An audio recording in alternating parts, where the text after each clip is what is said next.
Hi, my name is Alina and I represent the Fix Research and Advisory.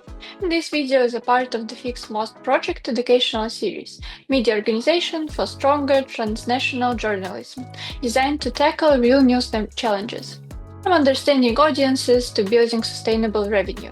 Each episode is short, practical, and focused on key topic. This one covers product-led growth for media. In others, you can explore audience analysis, product strategy, and team collaboration. Many media organizations think that their main challenge is getting people to pay, increasing revenue. But that's only the tip of the iceberg. The real problem starts earlier. If the audience doesn't clearly see the value in what you offer, it's hard to convince them to support you, no matter which model you use. The key question is not how do we make them pay, but what problem we are solving and does it actually matter to them. Product-led growth means your product, so your journalism formats and user experience becomes the main driver of growth. Instead of relying on marketing or distribution, you focus on building something people actually need and come back to. You're not just creating something new.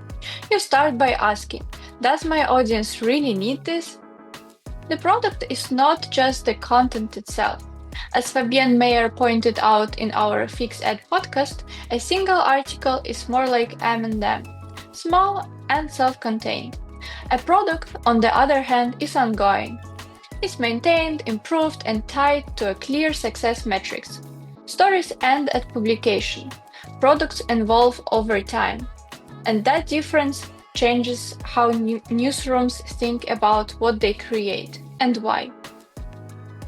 Most media still focus on output, producing and publishing content. Product thinking shifts the focus to outcomes. Instead of asking, what should we publish? You ask, what problem are we solving for our audience? That shift changes how you plan, create, distribute, and evaluate your work. Value is what brings people back. It usually comes from four key elements. Relevance, are you addressing what your audience actually cares about? Utility, does your content help them understand, decide, or act? Experience, is it easy, enjoyable, and accessible? Consistency, can they rely on you over time? When those elements align, your product becomes part of the audience routine, something they return to. Product-led growth is already happening in many newsrooms, often without being labeled as such. A strong daily newsletter can become part of people's routine, and routines drive retention. Podcasts build deeper relationships and turning listeners into loyal audiences. Short-form videos bring in new users, but only work when it connects to a bigger product. Educational formats like workshops or explainers create value beyond content and can open new revenue streams. Those formats work because they're built around real audience needs. Product-led growth starts with understanding your audience and their needs. You identify those needs, build products around them, deliver value, and only then monetize. Without audience insight, product development becomes guesswork. User research doesn't have to be expensive. Start small. Talk to one of audience member per week, involve the team, and write down your assumptions before publishing anything. You don't need a full transformation to start.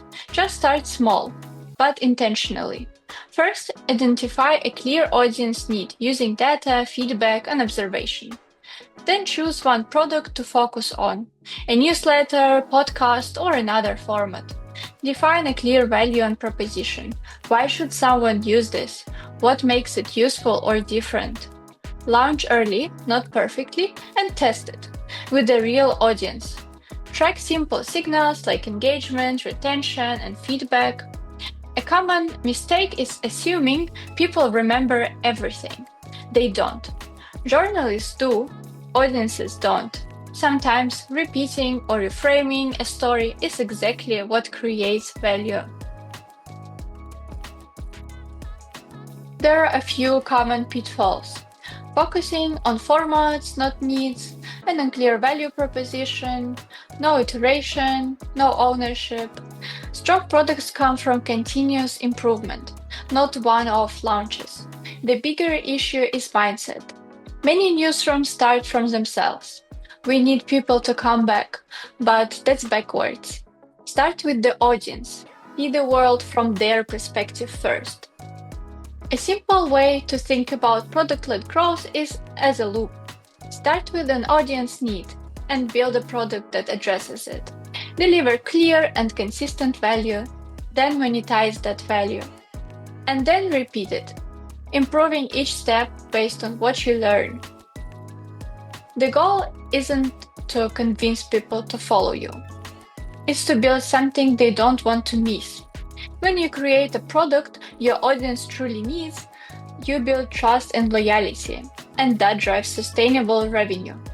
Product-led growth isn't about doing more, but rather about offering something that actually matters. And a couple of strong examples from the Fix Ed podcast. Rest of World, focused on global tech coverage outside the USA. The Verge, bold design that brings personality back to the homepage. The Correspondent, a pioneer of slow news with a clear, thoughtful user experience. In contrast, outlets like Daily Mail show what happens without product thinking, content without structure or clarity. The difference is simple, built with intention and with the audience in mind. Thank you for your time.